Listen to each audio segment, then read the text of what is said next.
Hi, everyone. This has been a very long time. We waited for doing our favorite thing of all time, Well, listen. which is a theories. We always give excuses. Let's not even give an excuse. No, I'm going to give an excuse on this one. I got really Alright. sick. I had the flu, and we meant to film last week, but I was out the whole week.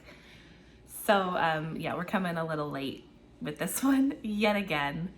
And we never seem to film when I actually look good and put makeup on. And We're kind of past that point of like, and- well, this is how we look today. This is like my end of the day look. I'm actually in pajamas.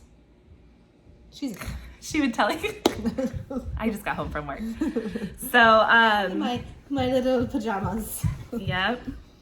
Okay, so we are going to talk about House of Sky and Breath and A Court of Silver Flames Fae Legends. You didn't say our favorite thing, ACOTAR theory. Yes. Hello, that should have been the first thing we said. That's It's our favorite thing when we went on a tangent. Theories, yeah. Well, I mean, when you click on the video, you'll see it says theories, so hopefully you'll see that. I don't know. But, okay, so we're going to talk about Fae Legends, okay? So, we go to Dusk Court. Confirmation, the legendary 8th Court did exist and that it's likely the prison island. Well, yeah, I totally agree with that. And I think that's going to start to come into play big time. Yes, I do too. The Pegasus originally hailed from this island. Therefore, Bryce's fangirl fascination with Pegasus toys is a homage to the land of her ancestors. Think of these things. How do you come up and go, oh, she loves to play with Pegasus toys? Well, people Like, see that stuff. See, it goes over our heads. Where we're I like, know. oh. I just don't understand my brain because I cannot pick up these things. Well, it's been a while. So maybe when we read it, we thought of that. Like, oh, she No. really likes Pegasus. I never thought of it. Never once have I thought of it. Yeah, I guess. I guess you're better than I if you I did. didn't. No, I mean, I don't remember if I did or not. I could tell you I did it. So that was the Dusk Court. So we had the confirmation, and then it goes into Bryce. She likes Pegasus toys, you know, all that kind of. So they're saying it kind of has a link. Then we get to the Legends of Fae. And it's been a while because I forgot to say who this series was from. Oh, duh. Excuse me, it's MKBOSWORTH on Tumblr. Thank you, MKBOSWORTH. I'll put that in the description down below. MKBOSWORTH on Tumblr. Thank you for this. Tumblr really gives us a lot of Yes. theories. So, Legends of Fae. Thea was the night or the Dusk Court's ruler. She became High Queen of the Fae when she wed the last High King, Fionn. At some point, Thea and It's probably like Peleus, Oh my. who was the High King's general, Peleus? Peleus. I Oh, don't Peleus. know. I really don't know. You're probably better. Who was the High King's general, decided to betray or leave Fionn. They stole Fionn's cache of weapons, the Starborn sword, Truth Teller, the horn, the So harp, those are all his. etc. Then Thea, Peleus, I'm just going to say Peleus, and Thea's 2 daughters ran off to another world, using the horn and the harp to open the gateway. Is that where Bryce is? It's probably Crescent City then? This world was Crescent City. Oh.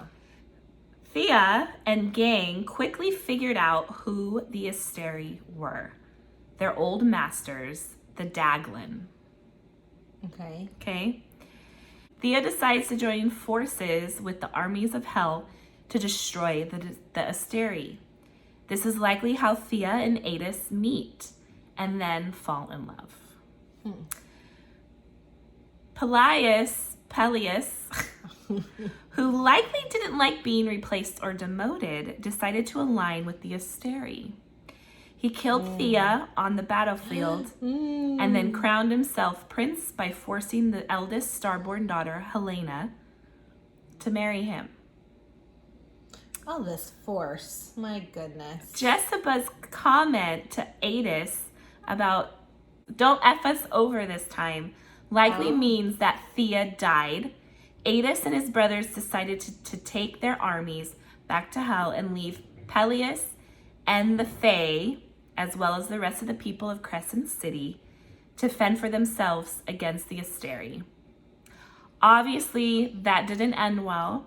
The people of Crescent City are still fighting some version of this battle to this day. Helena was forced to marry Peleus. I probably say that name wrong every time I say it. Yeah. Peleus. So she was forced to marry him against her will.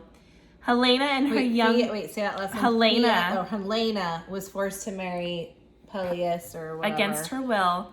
Helena and her younger sister likely came up with the plot to save the Fae from Asteri's domination in both worlds. She put words, but I think it's worlds. I think the plan was that Helena would remain in Crescent City partly as a decoy, but also to use the horn to help close the gates into Crescent City. Meanwhile, her younger sister sneaks off into the night. Using the harp, she travels back to their ACOTAR homeworld. Oh, so she's back in ACOTAR where... Helena kept the star sword and the horn, but her sister got the dagger, truth teller, and the harp. And that's how it gets... And both travel back with her. ACOTAR world, and one stays in the... This is actually pretty good. Yeah, that's why I was like, oh. And both travel back with her to the Dust Court.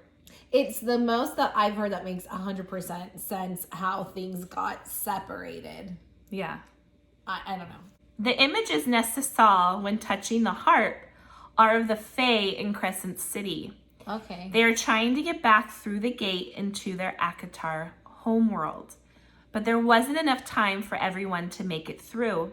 So some got left behind. Likely the Asteri were closing in. Thus, the sisters used the horn and or the harp to close the access point.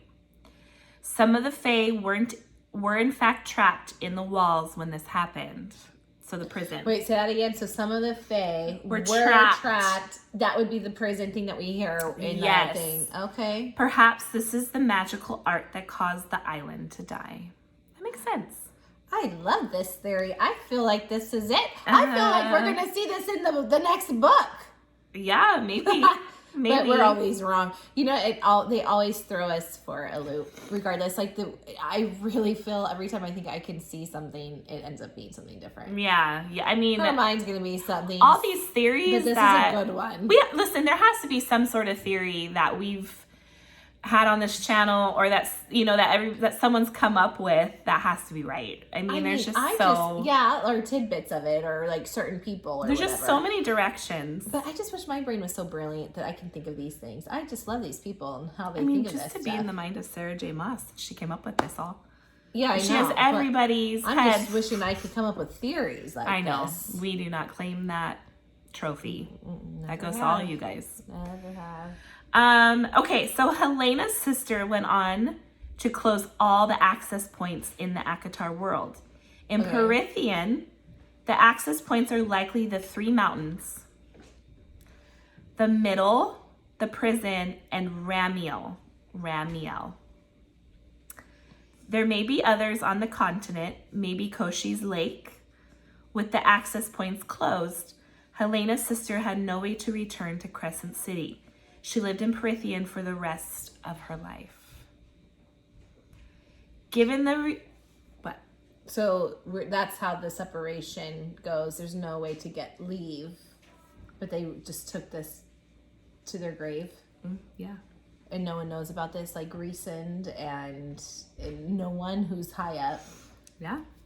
Unless they do know, we just don't know that they know. I don't know. Given the resemblance that Ruhn and Rhys share, Thea's younger daughter likely became, through marriage, a part of the Night Court, and is Rhys's ancestor. Okay. Ruhn is a descendant of Helena. Okay. Rhys is a descendant of her younger sister. Look the same. This is why they look alike. Thea's family name is Starborn. Helena's last name was also Starborn. This is why in Crescent City they're known as Starborn Fae.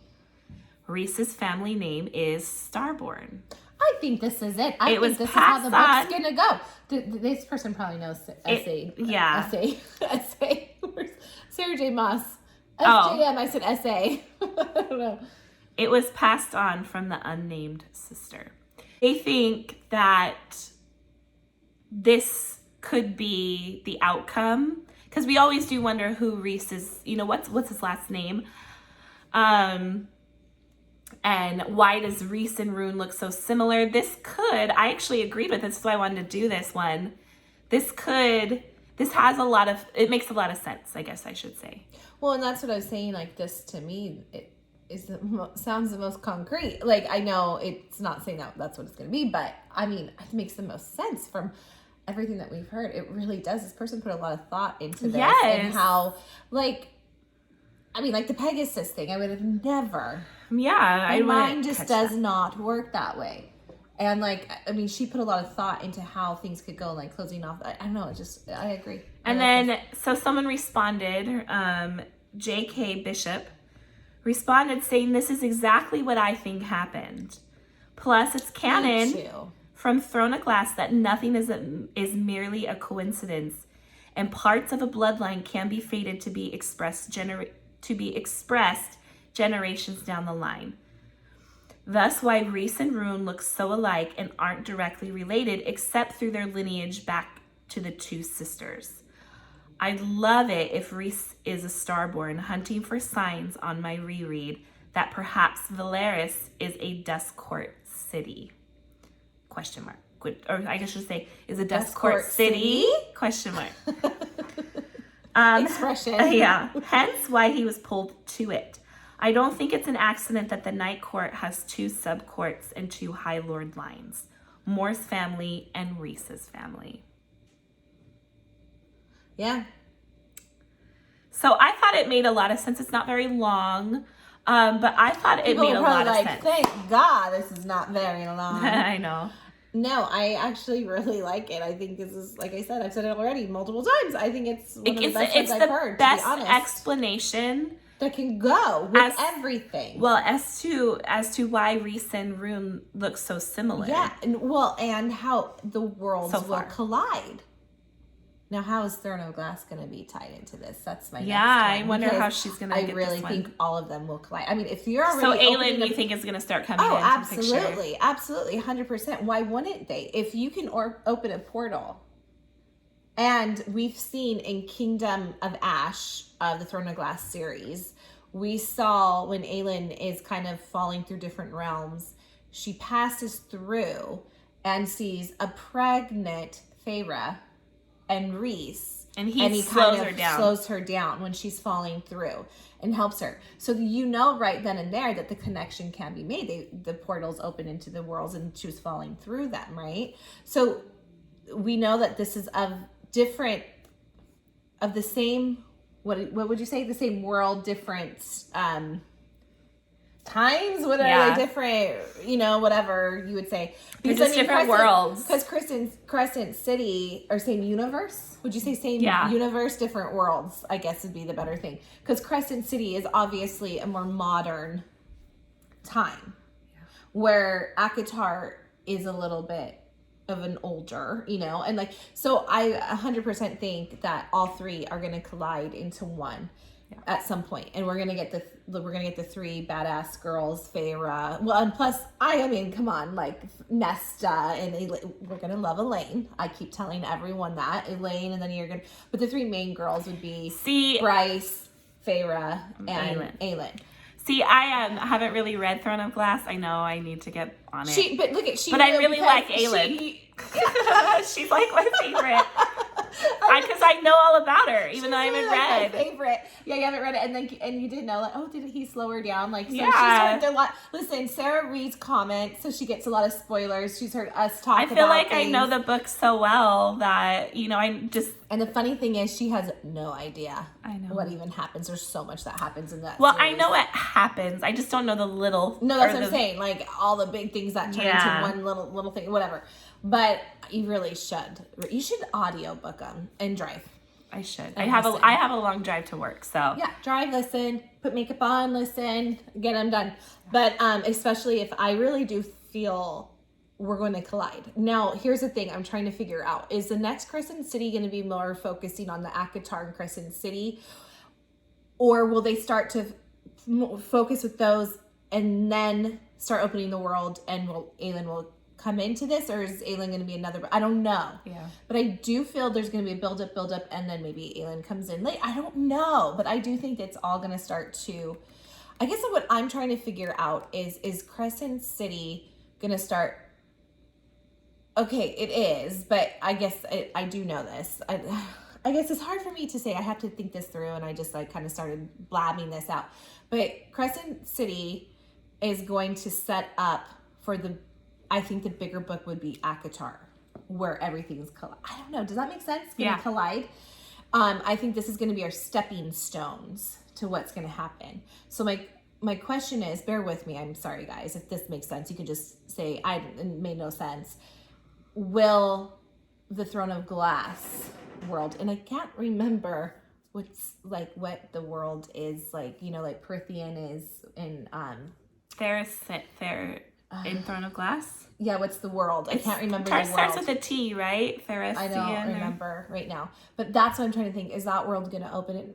Are we going to start to get more help to build up to the next? I'm sure Aelin will have to come in and help somehow. Or is this going to be just between Crescent City and ACOTAR? They're working together, and in the next book, that's what I'm trying to like. Maybe it'll become like a mini series of all the books coming together as one, and it has to build up to the because the next Crescent City is going to have the ACOTAR characters in it, obviously. Yes. We don't know how much. We don't know if it's going to be the beginning. Like, is Bryce going to be staying in Prithian? For how long? Like, or is an ACOTAR character going to go back? Are they going to go back? We don't know. Yeah. Or like at the very end, is she mostly going to stay for a while? Is she going to train? Is she going to, or is Azrael gonna, like, that's the stuff plus we have to answer all of the other questions on top of this, like the romance between Azrael, which we won't, you know, I think we might see stepping stones with that too, but there's just so much that's going to be, so I feel that this book might be the stepping stones, and then we're going to get like almost another series of these books. I don't know. Does that make sense? Does anyone agree with that? Like, it'll be like all these worlds colliding in a new series. Well, I hope, because... And then Sarah really has to read The Throne of Glass. I know. You gotta. I know. Especially as you keep going, you'll love it. So anyways, no, I thought this was a good series. If I have just been rambling too much, just cut me out of the whole thing at the end. I don't care, Sarah. I have that power. Yeah, she does. She does all the editing. So I'm sorry. If she feels that I just rambled. I can't even talk right now. Should get her out of here. Anyways, I think that's it. Is that all on this theory? What do you guys think? We love you all. And we will see you next time. And we'd love for you to like the video and subscribe to our channel. Bye, guys.